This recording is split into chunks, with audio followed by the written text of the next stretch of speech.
Hi friends, ಎಲ್ಲರಿಗೂ ನಮಸ್ಕಾರ. ಎಲ್ಲರೂ ಹೇಗಿದ್ದೀರಾ? ಎಲ್ಲರೂ ಚೆನ್ನಾಗಿದ್ದೀರಾ ಅಂತ ಭಾವಿಸ್ತಾ ಇವತ್ತಿನ ಲಾಗ್ನ ಸ್ಟಾರ್ಟ್ ಮಾಡ್ತಾ ಇದ್ದೀನಿ. ತುಂಬ ಟೇಸ್ಟಿಯಾಗಿ, ಈಸಿಯಾಗಿ ಮತ್ತು ಎರಡು ಟೊಮೆಟೊನ ಯೂಸ್ ಮಾಡಿಕೊಂಡು ಹೇಗೆ ಸಾಂಬಾರು ಮಾಡೋದು ಅಂತ ನಾನು ತೋರಿಸ್ಕೊಡ್ತಾ ಇದ್ದೀನಿ. ನಾನಿಲ್ಲಿ 2 ಟೊಮೆಟೊನ ಚಿಕ್ಕದಾಗಿ ಕಟ್ ಮಾಡಿ ಇಟ್ಕೊಂಡಿದ್ದೀನಿ.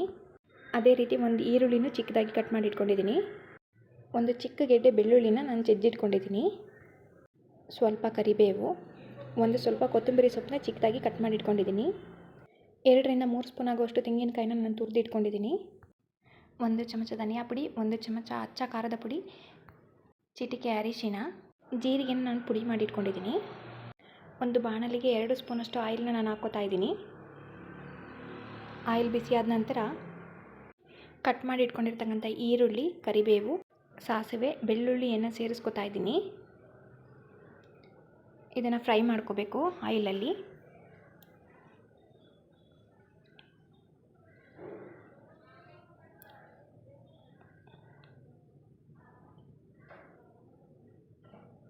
ಇದು ನೀಟಾಗಿ ಫ್ರೈ ಆದ ನಂತರ ಚಿಕ್ಕದಾಗಿ ಕಟ್ ಮಾಡಿ ಇಟ್ಕೊಂಡಿರ್ತಕ್ಕಂಥ 2 ಟೊಮೆಟೊನ ಹಾಕ್ತಾಯಿದ್ದೀನಿ.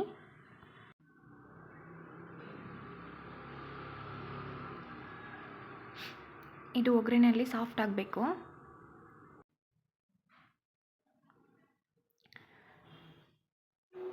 ಟೊಮೆಟೊ ಸಾಫ್ಟ್ ಆಗೋಕ್ಕೆ 1.5 ಸ್ಪೂನಷ್ಟು ನಾನು ಉಪ್ಪನ್ನು ಹಾಕ್ತಾಯಿದ್ದೀನಿ.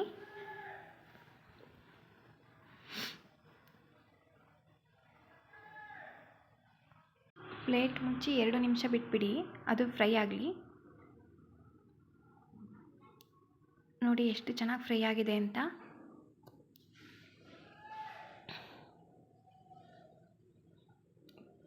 ಟೊಮೆಟೊ ಫುಲ್ ಸಾಫ್ಟ್ ಆಗಿದೆ. ಇದಕ್ಕೆ ನಾನು 2 ಲೋಟದಷ್ಟು ನೀರನ್ನು ಹಾಕ್ಕೋತಾ ಇದ್ದೀನಿ.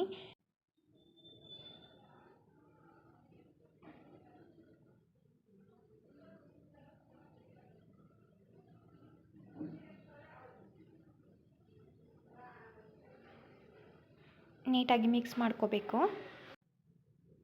ಇದಕ್ಕೆ ನಾನಿಲ್ಲಿ ಅಚ್ಚ ಖಾರದ ಪುಡಿ, 1 ಚಮಚ ಧನಿಯಾ ಪುಡಿ, ಚಿಟಿಕೆ ಅರಿಶಿನನ ನಾನು ಸೇರಿಸ್ಕೊತಾ ಇದ್ದೀನಿ.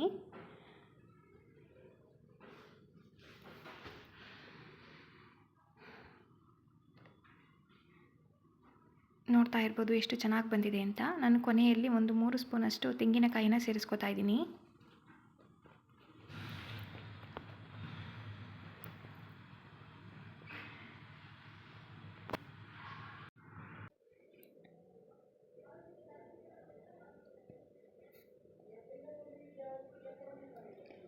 ನಾನಿಲ್ಲಿ ಕೊನೆಯಲ್ಲಿ ಕೊತ್ತಂಬರಿ ಸೊಪ್ಪನ್ನು ಹಾಕ್ಕೋತಾ ಇದ್ದೀನಿ. ಅದೇ ರೀತಿ ಪುಡಿ ಮಾಡಿ ಇಟ್ಕೊಂಡಿರ್ತಕ್ಕಂಥ ಜೀರಿಗೆನ ಅದಕ್ಕೆ ಸೇರಿಸ್ಕೊತಾ ಇದ್ದೀನಿ.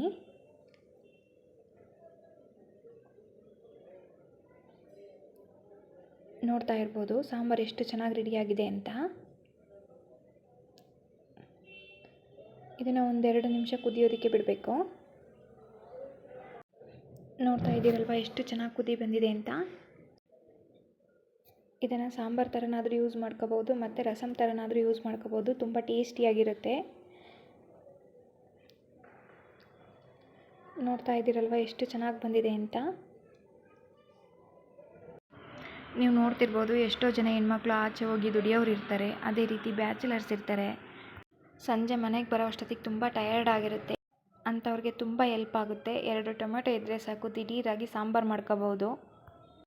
ಅನ್ನದ ಜೊತೆನಾದರೂ ಸರ್ವ್ ಮಾಡ್ಕೊಳ್ಳಿ ಅಥವಾ ಮುದ್ದೆ ಜೊತೆನಾದರೂ ಸರ್ವ್ ಮಾಡ್ಕೊಂಡು ತಿನ್ಬೋದು. ತುಂಬ ಟೇಸ್ಟಿಯಾಗಿರುತ್ತೆ. 5 ನಿಮಿಷದಲ್ಲಿ ಮಾಡ್ಬೋದು. ಒಂದು ಕಡೆ ಅನ್ನಕ್ಕಿಟ್ಟರೆ ಅನ್ನ ರೆಡಿಯಾಗೋ ಅಷ್ಟರೊಳಗಡೆ ಸಾಂಬಾರು ಕೂಡ ರೆಡಿಯಾಗಿರುತ್ತೆ.